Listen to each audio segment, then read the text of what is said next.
지금 복귀까지 1분 남았습니다. 저기요, 중사님. 사람이 쓰러졌어요. 영하 10도의 새벽 복귀 신호등 앞에서 쓰러진 노숙자 할머니. 구급차는 20분 후에나 온다고 했습니다. 군복 입은 여군은 멈칫했죠. 규정을 지켜야 할까? 아니면 생명을 구해야 할까? 그리고 그녀는 모든 걸 걸었습니다. 피투성이 무릎으로 달리며 한 생명을 업었죠. 하지만 다음 날 그녀에게 돌아온 건 표창이 아니라 징계 명령서. 그런데 그 노인이 장군의 어머니였다는 사실이 밝혀졌습니다. 복귀 1분 전의 선택. 여러분이라면 규정을 지키시겠습니까? 생명을 지키시겠습니까? 충격적인 그 이야기 함께 해주세요. 구독, 좋아요 부탁드리며 댓글에 지금 계신 곳을 적어주시면 제가 따뜻하게 인사드릴게요. 그럼 오늘의 이야기 속으로 들어가겠습니다. 새벽 9시 59분. 강은하 중사의 손목 시계가 무정하게 초침을 세고 있었습니다. 틱, 틱, 틱. 부대 복귀까지 단 60초. 영하 10도의 혹독한 추위가 그녀의 뺨을 칼날처럼 베어갔습니다. 12년간 군복을 입어온 34세의 베테랑 중사에게 1분의 지각은 곧 징계를 의미했습니다. 신호등이 빨간불로 변했습니다. 은하는 발을 동동 구르며 시간을 확인했습니다. 50초, 49초. 마음이 조급해지기 시작했습니다. 오늘따라 신호등이 유독 길게 느껴졌죠. 하얀 입김이 거칠게 뿜어져 나오며 차가운 공기와 섞였습니다. 그때였습니다. 바람 소리에 섞여 들리는 미약하고 절망적인 신음. 살려 주세요. 은하의 심장이 덜컥 내려앉았습니다. 그 목소리는 마치 죽음의 문턱에서 건져 올린 마지막 희망의 외침 같았습니다. 고개를 돌리자 신호등 근처 어둠 속에서 무언가가 움직이고 있었습니다. 비닐봉투와 누더기 옷가지들 사이에서 한 할머니가 웅크리고 있었습니다. 아니, 웅크린 것이 아니라 쓰러져 있었습니다. 할머니의 얼굴은 죽음의 그림자가 드리운 듯 파랗게 질려 있었고 입술은 얼어붙은 보랏빛으로 변해 있었습니다. 몸은 마지막 생명력을 쥐어짜내듯 가늘게 떨리고 있었죠. 은하의 시계가 다시 째깍거렸습니다. 40초, 39초. 부대 정문까지는 전력 질주로 2분은 걸립니다. 이미 지각이 확정된 상황이었습니다. 하지만 더 심각한 것은 할머니의 상태였습니다. 저체온증의 마지막 단계, 의식을 잃기 직전의 모습이었습니다. 이럴 때가 아닌데. 은하의 머릿속에서 규정과 양심이 치열하게 충돌했습니다. 12년간 한 번도 지각한 적 없는 모범 군인. 완벽한 기록에 흠이 생기는 순간이었습니다. 승진 심사를 앞둔 상황에서 징계라도 받는다면. 하지만 할머니의 떨리는 손이 그녀의 시선을 사로잡았습니다. 그 손은 마치 도움을 구하듯 허공을 더듬고 있었습니다. 은하의 가슴 깊은 곳에서 뜨거운 무언가가 끓어올랐습니다. 규정보다 생명이 먼저야. 은하는 더 이상 망설이지 않았습니다. 신호등을 무시하고 차도를 건너 할머니에게 달려갔습니다. 급히 무릎을 꿇고 할머니의 상태를 확인했습니다. 맥박은 너무 약했고 호흡은 가쁘고 얕았습니다. 체온이 위험할 정도로 떨어진 상태였죠. 은하는 주저없이 자신의 군용 방한 점퍼를 벗어 할머니를 감쌌습니다. 순간 칼바람이 그녀의 몸을 관통했지만 아랑곳하지 않았습니다. 떨리는 손으로 핸드폰을 꺼내 119에 신고했습니다. 119입니다. 여기요. 신호등 앞에 할머니가 쓰러져 계세요. 심한 저체온증이에요. 의식이 거의 없어요. 위치 확인했습니다. 20분 후 도착 예정입니다. 20분. 은하의 얼굴이 굳어졌습니다. 이 상태로 20분을 더 기다린다면 할머니는 아니, 생각하기도 싫었습니다. 할머니의 입술이 더욱 파랗게 변해가고 있었습니다. 20분은 너무 늦어요. 은하는 단호하게 결심했습니다. 할머니를 조심스럽게 업었습니다. 예상보다 가벼운 몸무게가 오히려 더 마음을 아프게 했습니다. 얼마나 굶었을까요?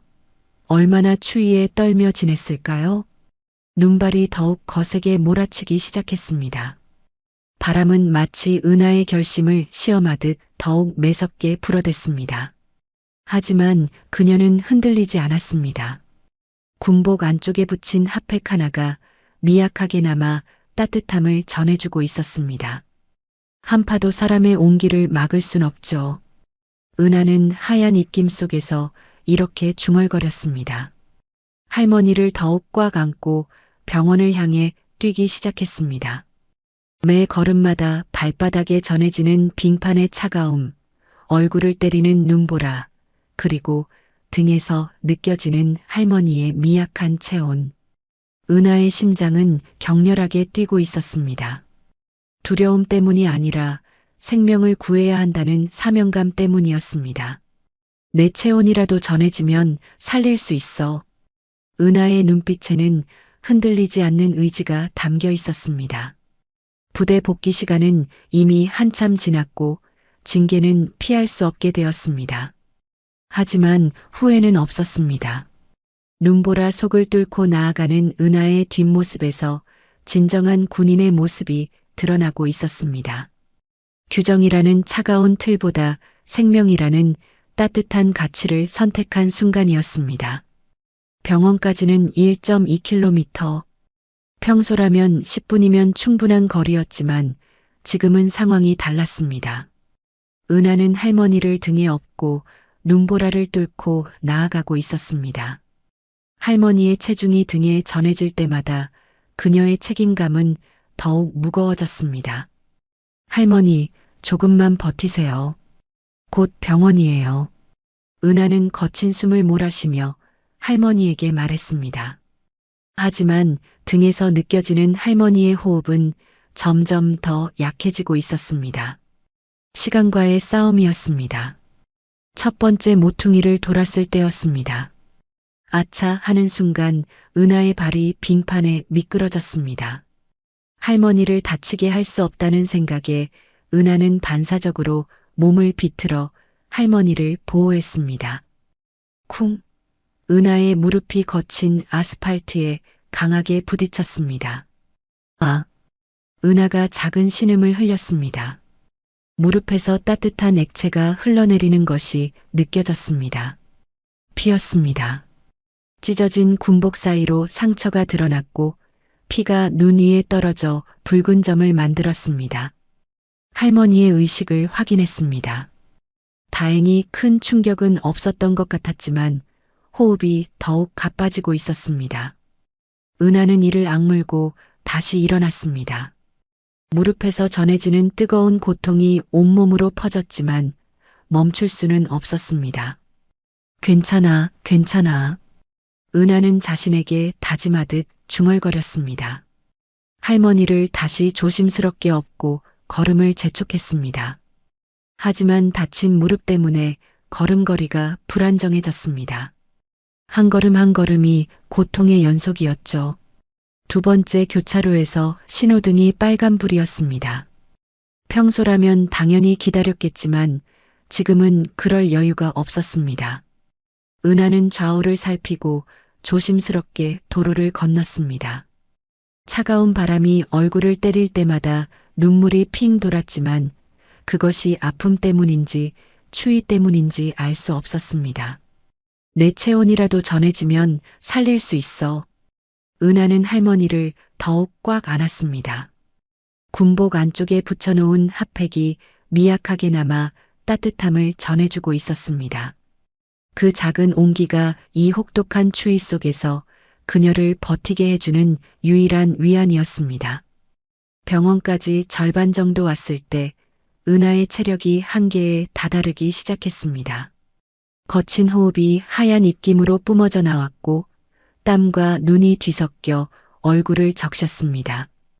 다친 무릎에서는 계속해서 피가 흘러내렸고 그 피는 하얀 눈 위에 붉은 자국을 남기며 은하의 발자취를 따라 늘어서 있었습니다. 조금만 더, 조금만 더. 은하는 자신을 독려했습니다. 할머니의 몸에서 느껴지는 차가운 기운이 점점 더 강해지고 있었습니다. 체온이 더 떨어지고 있다는 뜻이었습니다. 은하는 자신의 체온을 할머니에게 전달하려고 더욱 꽉 안았습니다. 그때 앞에서야 하는 거친 고함 소리가 들렸습니다. 술에 취한 남자가 비틀거리며 다가오고 있었습니다. 뭐야, 이 시간에 뭐 하는 거야? 남자의 입에서 독한 술 냄새가 풍겼습니다. 길을 비켜주세요. 응급환자입니다. 은하가 침착하게 말했습니다. 하지만 남자는 계속 길을 막고 있었습니다. 군인이 뭐 하는 짓이야? 노숙자 주워다가. 은하의 눈빛이 차갑게 변했습니다. 지금 당장 비켜주세요. 12년간 군대에서 키운 단호함이 목소리에 배어 있었습니다. 남자는 은하의 기세에 눌려 몇 걸음 뒤로 물러났습니다. 마지막 언덕길이었습니다. 병원의 불빛이 저 멀리 보이기 시작했습니다. 하지만 가파른 경사와 미끄러운 빙판길이 은하를 가로막고 있었습니다. 다친 무릎은 이미 감각이 없었고 온몸이 떨리고 있었습니다. 거의 다 왔어요, 할머니. 조금만 더 버티세요. 은하는 할머니에게 속삭였습니다. 할머니의 호흡소리가 더욱 미약해지고 있었지만 아직 포기할 때가 아니었습니다. 마침내 병원 입구가 눈앞에 나타났습니다. 은하는 마지막 힘을 쥐어짜내며 자동문을 향해 뛰었습니다. 따뜻한 공기가 얼굴을 감쌌을 때 그녀는 비로소 안도의 숨을 쉴 수 있었습니다. 응급실 어디예요? 은하가 간호사에게 다급하게 물었습니다. 저쪽입니다. 간호사의 안내를 받아 응급실로 향했습니다. 피와 눈물이 뒤섞인 그 새벽 강은하 중사는 생명 하나를 등에 업고 마침내 희망의 문턱을 넘어선 것입니다. 은하의 군복은 눈과 피로 얼룩져 있었고 무릎에서는 여전히 피가 흘러내리고 있었습니다. 하지만 그녀의 눈빛에는 포기하지 않는 의지가 빛나고 있었습니다.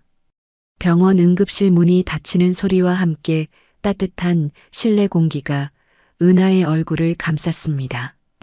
의료진이 할머니를 응급 침대로 옮기며 바쁘게 움직이기 시작했습니다. 체온 32도, 심한 저체온증입니다. 간호사의 다급한 목소리가 응급실에 울려 퍼졌습니다. 보호자이신가요? 의사가 은하에게 물었습니다. 은하는 잠깐 망설였습니다. 보호자도 아닌 자신이 여기 있는 것이 맞을까요? 아니요, 그냥 길에서 발견해서 데려왔습니다. 신원 확인이 가능한 것이 있나요? 죄송합니다. 아무것도. 의사는 고개를 끄덕이며 할머니의 상태 확인에 집중했습니다. 생명에는 지장 없을 것 같습니다. 적절한 시기에 발견하셨네요. 조금 더 늦었다면. 의사의 말이 채 끝나기도 전에 은하는 안도의 한숨을 내쉬었습니다. 하지만 안도감도 잠시 은하의 손목시계가 현실을 알려주었습니다. 오후 9시 30분 부대 복귀 시간을 1시간 넘게 지난 상태였습니다. 이제 부대로 돌아가야 할 시간이었습니다. 군인에게 무단 외박은 중대한 규율 위반이었습니다. 할머니, 잘 치료받으세요. 은하는 의식을 회복하기 시작한 할머니에게 작게 인사했습니다. 할머니의 눈이 미약하게 떨렸지만 아직 말을 할 수 있는 상태는 아니었습니다. 병원을 나서는 순간 차가운 겨울바람이 다시 은하를 맞이했습니다. 아드레날린이 빠지면서 무릎의 고통이 더욱 심하게 느껴졌습니다. 찢어진 군복 바지 사이로 굳어버린 피딱지가 보였습니다. 하지만 지금은 그런 것에 신경 쓸 여유가 없었습니다. 부대까지는 택시로 15분 거리. 은하는 서둘러 택시를 잡았습니다. 부대 정문까지 빨리 좀 부탁드려요. 택시기사는 은하의 상태를 보며 놀란 듯 했습니다. 많이 다치셨네요.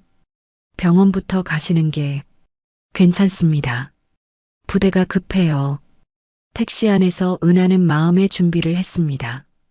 조태식 대위의 엄격한 성격을 누구보다 잘 알고 있었습니다. 규정과 질서를 무엇보다 중시하는 39세의 베테랑 장교였죠.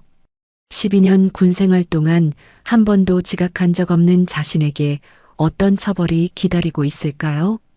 부대 정문이 위병소 불빛이 은하의 피 묻은 군화를 환하게 비쳤습니다. 위병들의 시선이 그녀에게 집중됐습니다. 찢어진 군복, 피로 얼룩진 무릎, 눈에 젖은 머리카락. 평소의 단정한 모습과는 전혀 다른 모습이었습니다. 강은하 중사 복귀 보고 드립니다. 은하가 큰 소리로 복귀 보고를 했습니다. 위병소 안에서 조태식 대위가 걸어 나왔습니다. 그의 얼굴에는 차가운 표정이 가득했습니다. 강은하 중사, 조태식 대위의 목소리는 얼음장처럼 차갔습니다. 복귀 지각 외출 시간 오후 6시, 복귀 시간 오후 9시, 현재 시각 오후 9시 30분.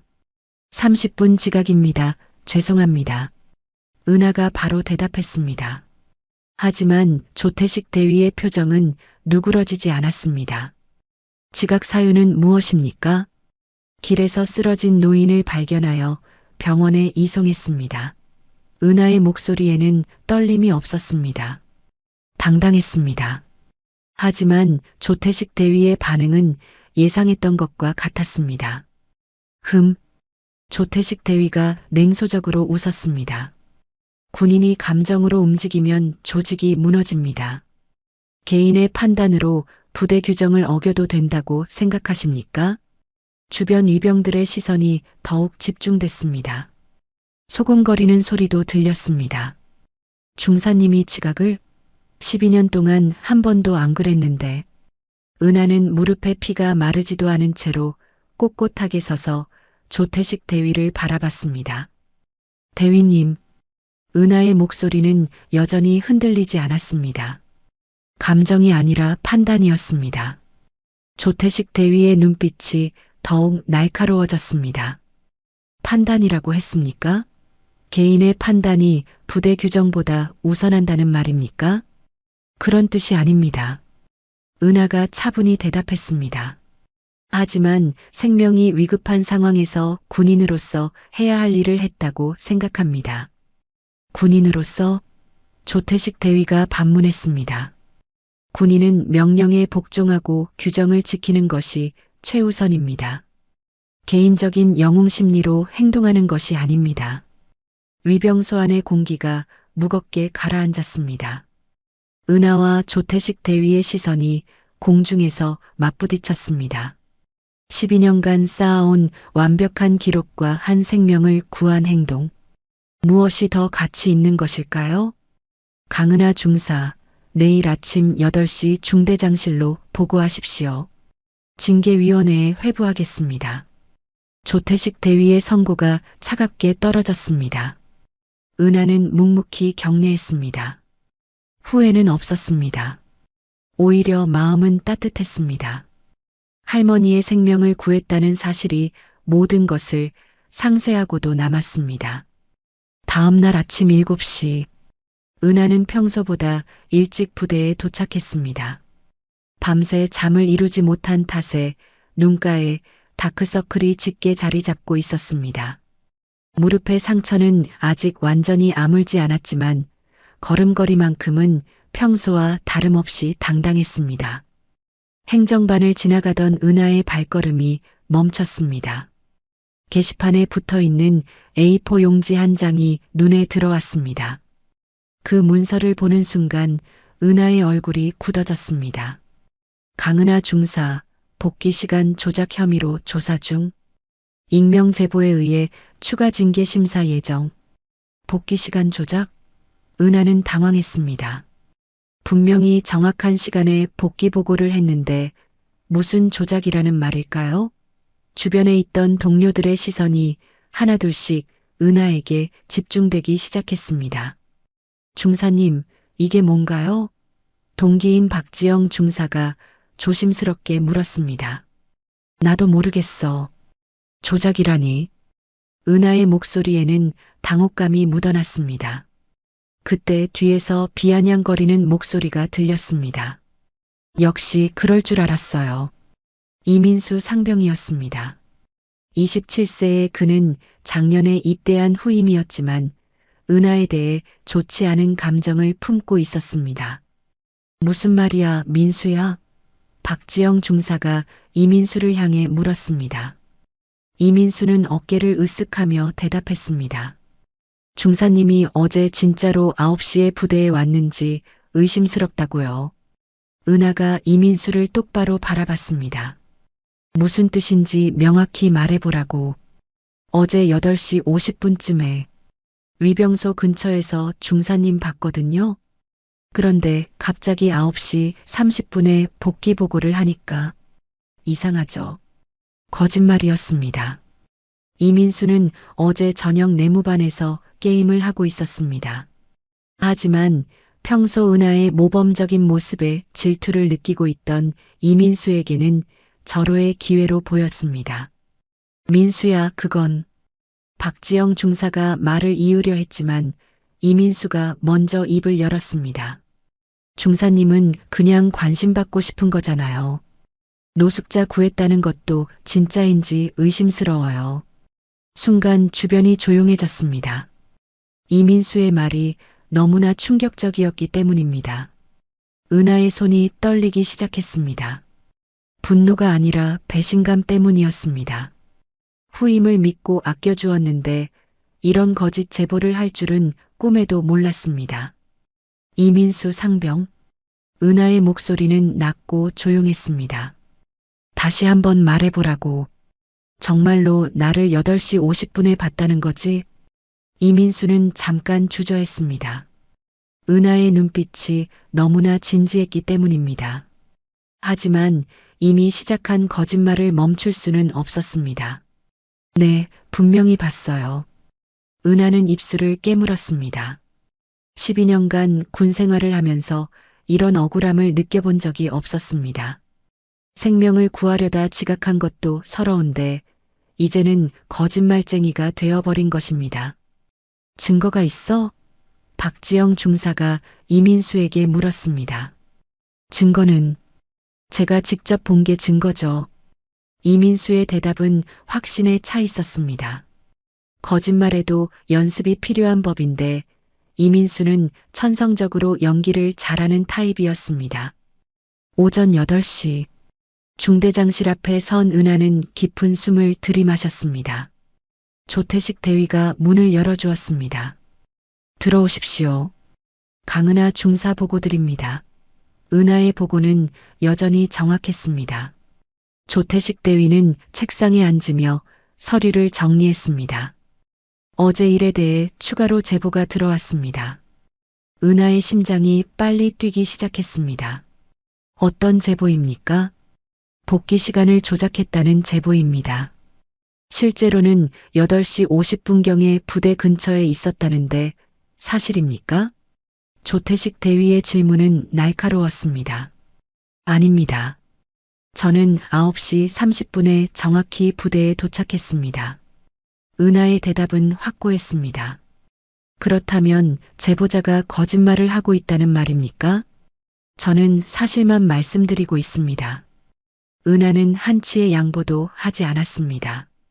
하지만 조태식 대위의 표정은 여전히 의심스러웠습니다. 강은하 중사, 이번 일로 부대 이미지에 타격이 있었습니다. 언론에서도 관심을 보이고 있고요. 진실을 밝혀야 합니다. 그날 저녁 은하는 홀로 빨래방에서 어제 입었던 군복을 세탁하고 있었습니다. 피로 얼룩진 바지와 눈에 젖었던 상의를 세탁기에 넣으면서 가슴속에 넣어두었던 핫팩을 발견했습니다. 작고 차가워진 핫팩을 손에 쥐고 은하는 생각에 잠겼습니다. 어제 그 혹독한 추위 속에서 할머니와 자신을 지켜준 작은 온기였습니다.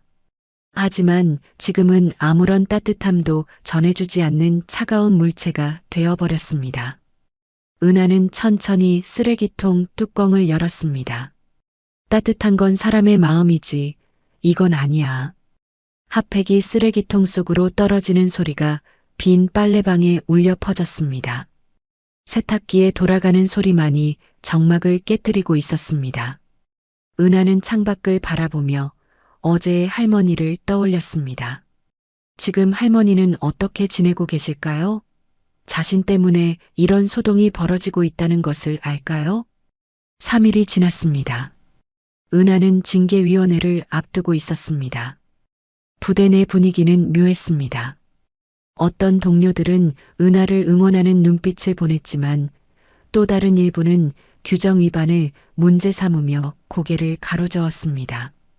그런데 그날 오후 2시 모든 것이 바뀌기 시작했습니다. 이거 보세요. 행정반 김상훈 일병이 휴대폰을 들고 소리쳤습니다. 중사님 나왔어요. 뉴스에. 순식간에 사람들이 김상훈 주변으로 몰려들었습니다. 휴대폰 화면에는 속보 자막이 떠 있었습니다. 피투성이 여군, 한파 속 노인 구출 화재. 박지연 기자가 보도한 뉴스였습니다. 32세의 사회부 기자인 그녀는 평소 군 관련 기사를 주로 다뤘습니다. 우연히 병원 관계자로부터 들은 이야기에 관심을 갖게 된 것이 시작이었습니다. 지난 2일, 영하 10도의 혹독한 추위 속에서 한 여군이 쓰러진 노인을 업고 1km가 넘는 거리를 달려 병원까지 이송했습니다. 박지연 기자의 차분한 목소리가 화면에서 흘러나왔습니다. 그리고 곧이어 결정적인 장면이 공개되었습니다. 병원 입구 CCTV에 찍힌 그 순간이었습니다. 화면 속에서 은하가 할머니를 업고 병원으로 뛰어들어가는 모습이 선명하게 보였습니다. 찢어진 군복, 피로 얼룩진 무릎, 그리고 할머니를 꽉 안고 있는 모습, 모든 것이 생생하게 기록되어 있었습니다.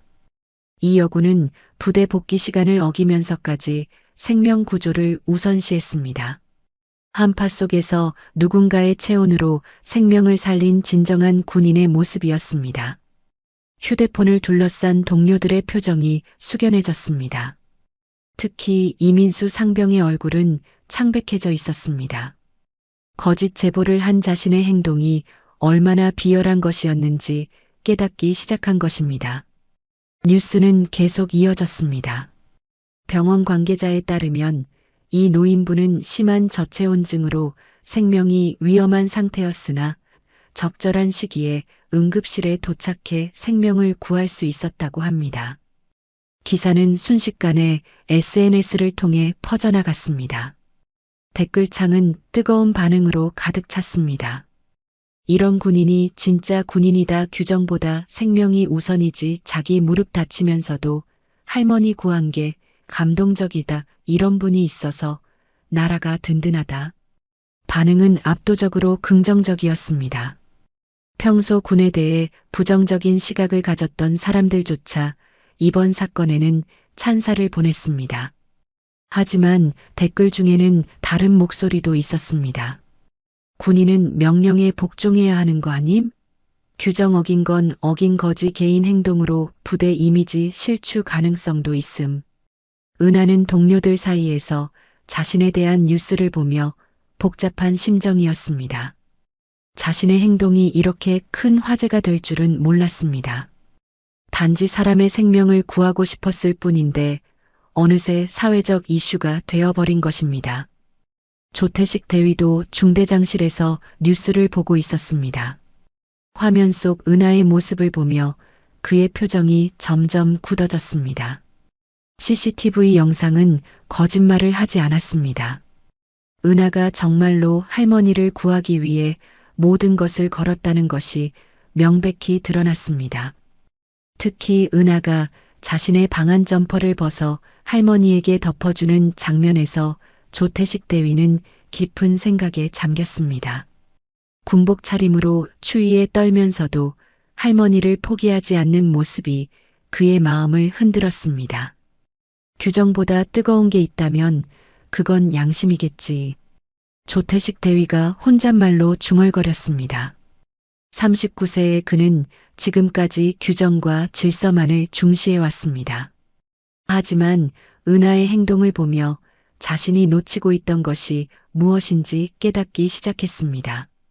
뉴스는 전국적인 관심을 끌었습니다. 각종 포털 사이트 메인에 올라갔고 소셜미디어에서는 피투성이어군, 진짜군인 등의 해시태그가 트렌드에 올랐습니다. 이민수 상병은 내무반 구석에서 휴대폰을 보며 괴로워했습니다. 댓글들을 읽을 때마다 자신의 거짓 제보가 얼마나 잘못된 일이었는지 뼈저리게 느꼈습니다. 질투심에 눈이 멀어 진실을 왜곡한 자신이 부끄러웠습니다.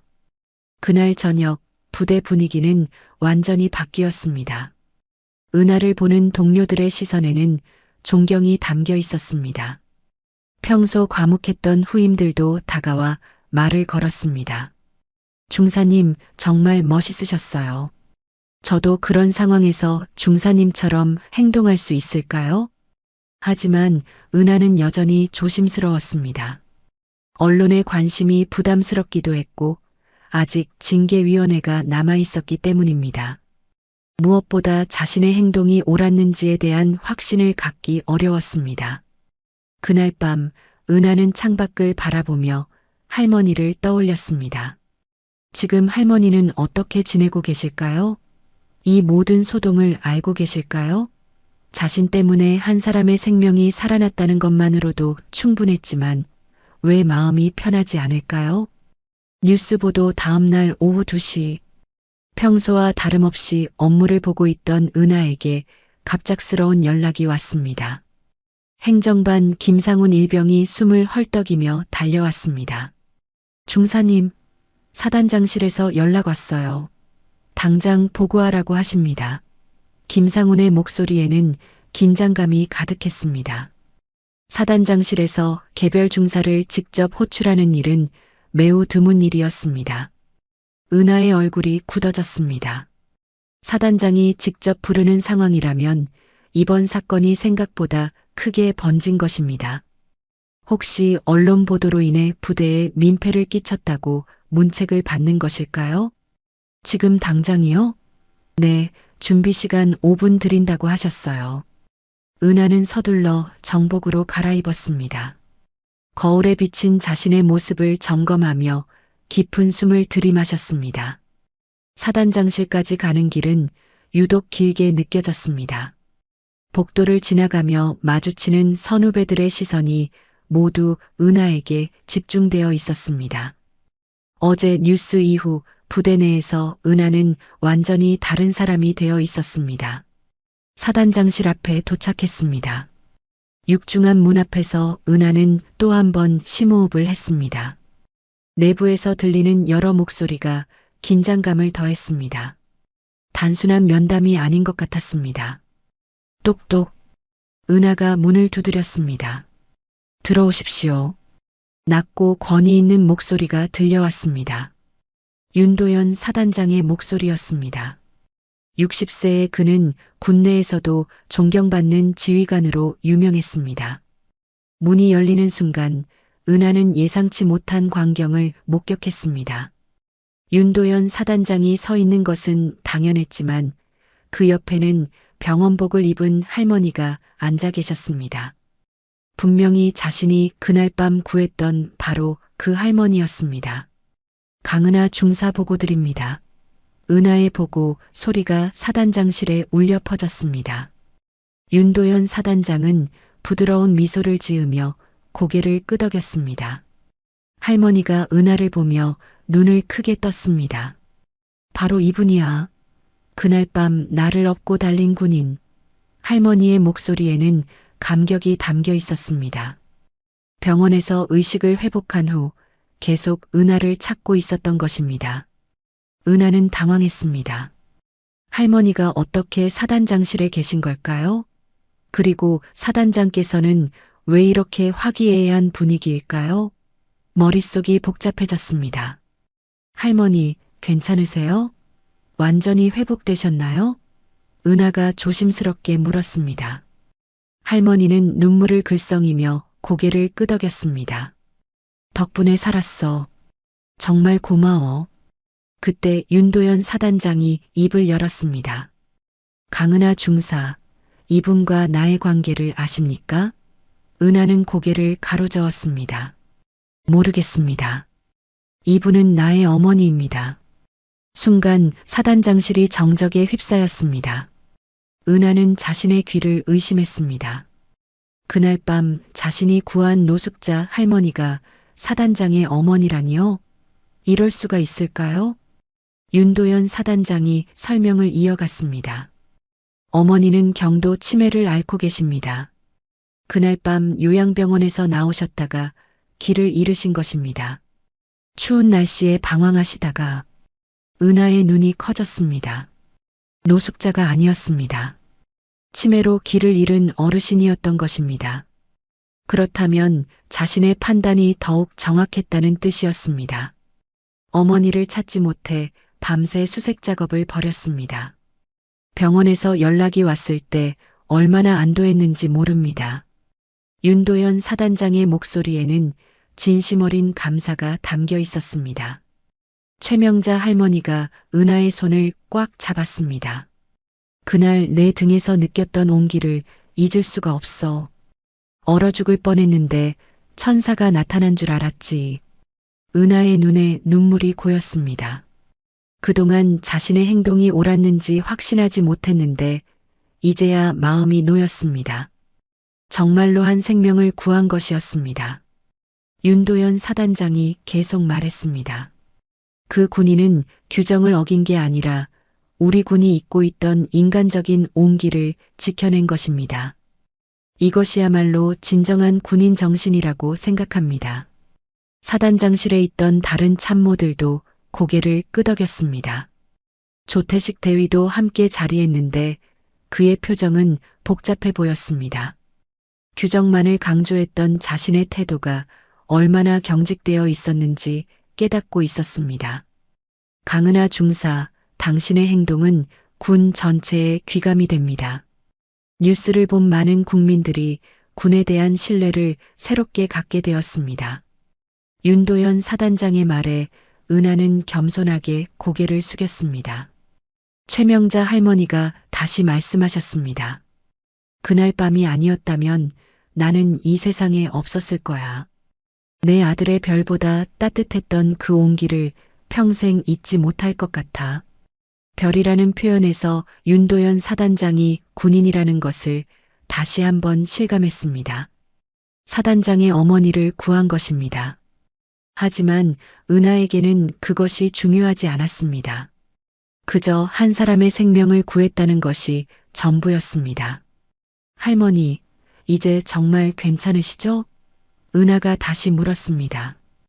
완전히 회복됐어. 덕분에 새 생명을 얻었지. 할머니의 웃음 가득한 얼굴이 사단장실을 따뜻하게 만들었습니다. 윤도현 사단장이 마지막으로 말했습니다. 강은하 중사, 당신이 보여준 것은 단순한 개인의 선행이 아닙니다. 우리 군이 추구해야 할 가치의 본질입니다. 규정도 중요하지만 그보다 앞서는 것이 인간에 대한 사랑입니다. 은하는 벅찬 감정으로 대답했습니다. 감사합니다. 다만 저는 당연한 일을 했을 뿐입니다. 겸손한 답변이었지만 그 속에는 확고한 신념이 담겨 있었습니다. 사단장실에서의 만남이 끝난 후 은하는 복도를 걸으며 아직도 믿기지 않는 상황을 정리하고 있었습니다. 할머니가 사단장의 어머니였다니 이런 운명적인 일이 있을 수 있을까요? 하지만 더 중요한 것은 한 생명을 구했다는 사실이었습니다. 중대로 돌아가는 길에 조태식 대위가 기다리고 있었습니다. 그의 표정은 평소와 완전히 달랐습니다. 엄격하고 차가웠던 모습 대신 어딘가 무거우면서도 부드러운 표정이었습니다. 강은하 중사, 잠깐 이야기할 수 있겠습니까? 조태식 대위의 목소리에는 평소의 권위적인 톤이 사라져 있었습니다. 두 사람은 조용한 회의실로 들어갔습니다. 조태식 대위는 한동안 말을 하지 못했습니다. 창밖을 바라보며 깊은 생각에 잠긴 채 서 있었습니다. 39세의 그는 지금까지 규정과 질서만을 강조해 왔습니다.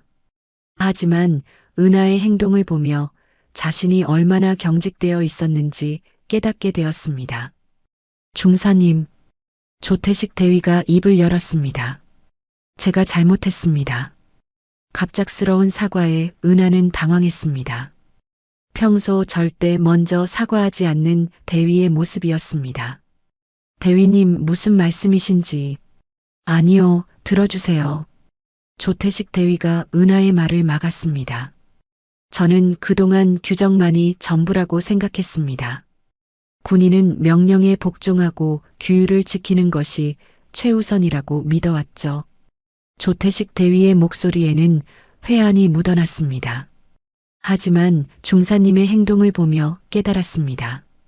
규정은 사람을 위한 것이지 사람이 규정을 위한 것이 아니라는 걸 말입니다. 은하는 조심스럽게 대답했습니다.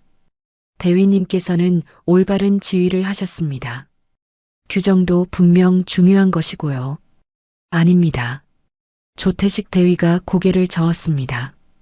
예전에 제 어머니가 위독하실 때가 있었어요. 하지만 저는 규정 때문에 병원에 가지 못했습니다. 부대 업무가 우선이라고 생각했거든요. 조태식 대위의 고백이 계속 이어졌습니다. 어머니는 그날 밤 혼자 돌아가셨습니다. 마지막 순간에 아들의 손을 잡아보지도 못하시고 그게 제 평생의 상처가 되었어요. 은하의 가슴이 먹먹해졌습니다. 조태식 대위가 왜 그렇게 규정에 엄격했는지 이해가 되었습니다. 자신의 아픈 경험을 반복하지 않으려는 방어기제였던 것입니다. 그런데 중사님은 달랐어요. 규정보다 생명을 택하셨죠. 제가 못한 일을 해내신 거예요. 조태식 대위의 눈가가 촉촉해졌습니다. 정말 부끄럽습니다. 중사님께 징계를 운운했던 제 자신이. 대위님, 은하가 말을 이으려 했지만 조태식 대위가 손을 들어 말을 막았습니다. 중사님, 진심으로 사과드립니다. 그리고 정말 존경합니다. 중사님이야말로 진정한 군인입니다. 조태식 대위가 깊게 고개를 숙였습니다. 39세의 베테랑 장교가 후배에게 고개를 숙이는 모습이었습니다. 그 순간 회의실 문이 열렸습니다. 이민수 상병이 떨리는 목소리로 말했습니다. 죄송합니다. 급한 일이 있어서. 뭔가? 조태식 대위가 물었습니다. 이민수는 한참을 망설이다가 입을 열었습니다. 사실은 제가 거짓 제보를 했습니다. 순간 회의실이 조용해졌습니다. 이민수의 고백이 이어졌습니다. 중사님을 8시 50분에 봤다는 것도 거짓말이고 복귀 시간 조작 의혹도 제가 만든 거예요. 은하와 조태식 대위가 놀란 표정으로 이민수를 바라봤습니다. 이민수는 눈물을 흘리며 계속 말했습니다. 질투가 났어요. 중사님은 항상 완벽하시고 모두에게 존경받으시고 저는 한 번이라도 중사님을 넘어서고 싶었어요. 민수야. 은하가 안타까운 목소리로 말했습니다. 이민수는 무릎을 꿇고 바닥에 엎드렸습니다. 정말 죄송합니다. 용서해 주세요. 뉴스를 보고 나서 제가 얼마나 비열한 짓을 했는지 깨달았어요. 은하는 이민수에게 다가가 일으켜 세웠습니다. 일어나.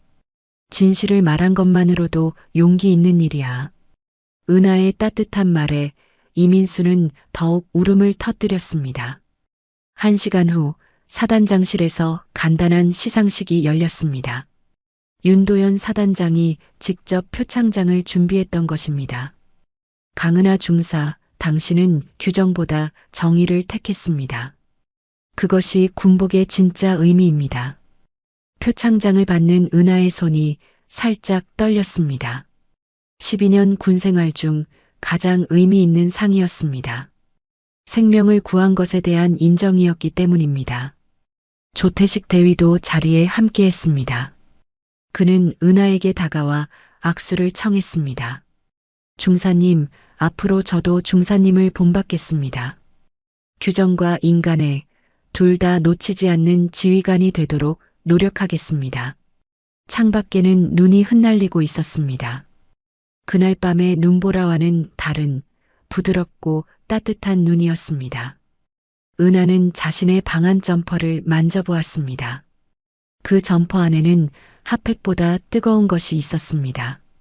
바로 사람을 향한 따뜻한 마음이었습니다. 최명자 할머니도 함께 자리했습니다. 그 애는 정말 천사야. 내 생명의 은인이지. 할머니의 말에 모든 사람들이 은하를 바라보며 미소 지었습니다. 은하는 겸손하게 고개를 숙였습니다. 저는 당연한 일을 했을 뿐입니다. 앞으로도 이런 마음을 잃지 않겠습니다. 표창식이 끝난 지 일주일이 지났습니다. 은하에게는 새로운 소식이 기다리고 있었습니다. 인사 발령이 났던 것입니다. 그녀는 다음 달부터 육군 교육사령부로 전출을 가게 되었습니다. 신임 장교들을 교육하는 중요한 임무였습니다. 축하해, 은하야. 교육사령부라니 정말 좋은 자리잖아. 동기인 박지영 중사가 진심으로 축하해 주었습니다. 네, 감사해요. 새로운 도전이 될 것 같아요. 은하의 대답에는 설렘과 아쉬움이 함께 담겨 있었습니다. 12년을 보낸 이 부대를 떠나는 것은 쉽지 않았습니다. 특히 최근의 일들로 인해 동료들과 더욱 끈끈해진 상황에서 말이죠. 하지만 새로운 곳에서 후배들에게 진정한 군인 정신을 가르칠 수 있다는 생각에 마음이 벅찼습니다. 전출 준비로 바쁜 어느 날 오후 행정반 김상훈 일병이 은하에게 우편물을 가져왔습니다. 중사님, 편지 왔어요. 손으로 직접 쓴 것으로 보이는 정성스러운 편지 봉투였습니다. 발신인을 확인하니 최명자라고 적혀 있었습니다. 은하는 조심스럽게 편지 봉투를 열었습니다. 할머니의 정성스러운 손글씨가 편지지 가득 채워져 있었습니다. 사랑하는 은하에게 그날 밤 당신이 내게 준 온기를 어떻게 표현할까 고민했지만 마땅한 말이 떠오르지 않습니다. 당신의 등에서 느꼈던 따뜻함은 내 아들이 하늘에서 보내준 별빛보다도 따뜻했어요. 아들은 15년 전 순직했습니다. 경계 근무 중 사고를 당했죠. 그 이후로 나는 군인이라는 존재에 대해 복잡한 감정을 가지고 있었어요. 아들을 빼앗아간 군대가 원망스럽기도 했고, 동시에 나라를 지키다 간 아들이 자랑스럽기도 했죠. 그런데 당신을 만나고 나서 깨달았어요. 내 아들이 지키고 싶었던 것이 무엇인지를 말이에요. 규정이나 명령이 아니라 바로 사람이었구나. 생명이었구나. 당신 덕분에 다시 살아났어요. 몸만 살아난 게 아니라 마음도 살아났어요. 군인에 대한 원망도 사라졌고 아들에 대한 자부심도 되찾았어요. 곧 전출을 간다고 들었어요. 새로운 곳에서도 당신의 따뜻한 마음을 잃지 마세요. 그리고 후배들에게도 진정한 군인 정신이 무엇인지 가르쳐 주세요. 마지막으로 하고 싶은 말이 있어요. 당신은 내 두 번째 아들 같은 존재예요. 하늘에 있는 첫 번째 아들처럼 당신도 내가 자랑스러워하는 군인이에요. 고마워요, 내 딸아. 최명자 올림. 편지를 다 읽은 은하의 눈에는 눈물이 가득했습니다. 할머니의 아들이 순직한 군인이었다는 사실, 그리고 자신을 딸처럼 생각해 주신다는 마음이 가슴 깊이 와닿았습니다. 은하는 조용히 눈을 감았습니다. 그날 밤의 일들이 주마등처럼 지나갔습니다. 차가운 눈보라, 쓰러진 할머니, 피투성이가 된 무릎, 그리고 따뜻했던 한 줄기 희망. 모든 것이 운명이었던 것 같았습니다. 창밖을 바라보니 겨울 하늘에 별이 떠오르고 있었습니다. 눈이 아닌 별빛이 내리고 있었습니다. 할머니의 아들, 그리고 나라를 지키다 간 모든 영령들이 보내주는 빛처럼 보였습니다. 전출 당일 많은 동료들이 은하를 배웅해 주었습니다. 조태식 대위도 나와서 악수를 청했습니다. 중사님 덕분에 많은 것을 배웠습니다. 새로운 곳에서도 건승하시기 바랍니다. 감사합니다, 대위님. 대위님도 항상 건강하세요. 은하와 조태식 대위의 악수 속에는 서로에 대한 존경과 이해가 담겨 있었습니다. 이민수 상병도 다가왔습니다. 중사님, 정말 죄송했습니다. 그리고 감사했습니다. 중사님 덕분에 진짜 군인이 뭔지 알게 됐어요. 민수야, 넌 이미 훌륭한 군인이야. 자신을 믿어. 은하의 격려에 이민수는 눈물을 글썽였습니다. 부대를 떠나는 버스에 오르며 은하는 마지막으로 부대를 돌아봤습니다. 12년의 추억이 담긴 곳이었습니다. 하지만 이제 새로운 시작이었습니다. 버스가 출발하자 동료들이 손을 흔들어 주었습니다. 은하도 창문 너머로 손을 흔들며 작별 인사를 했습니다. 그녀의 얼굴에는 미소가 가득했습니다. 진짜 따뜻한 건 사람의 마음이죠. 그걸 잊지 않게 해준 그날의 추위에 고맙습니다. 은하가 혼잣말로 중얼거렸습니다. 새로운 부대로 향하는 길, 은하는 가슴속 깊이 다짐했습니다. 앞으로 만날 후배들에게 규정도 중요하지만 그보다 더 중요한 것이 사람을 향한 따뜻한 마음이라는 것을 가르쳐 주겠다고 말이죠. 하늘에서는 여전히 별빛이 내리고 있었습니다. 그 별빛 아래로 은하의 모습이 점점 멀어져 갔습니다. 군용 방한 점퍼 위로 부드럽게 흩날리는 눈송이들, 그 속에서 진정한 군인의 정의가 여전히 살아 숨쉬고 있었습니다. 은하의 새로운 여정이 시작되었습니다. 그녀가 가는 곳마다 따뜻한 온기가 퍼져나갈 것이었습니다. 규정보다 소중한 것, 명령보다 앞서는 것이 바로 사람을 향한 사랑이라는 진리와 함께 말이죠. 겨울은 아직 끝나지 않았지만 은하의 마음속에는 이미 따뜻한 봄이 와 있었습니다. 달빛 인생사연 은감동 오디오북으로 인생사연과 공감 이야기를 전해드립니다. 구독과 좋아요로 더 많은 인생사연과 공감 이야기를 만나보세요. 지금 듣고 계신 장소를 댓글로 남겨주시면 제가 반갑게 인사드리겠습니다. 오늘도 함께 해주셔서 감사합니다.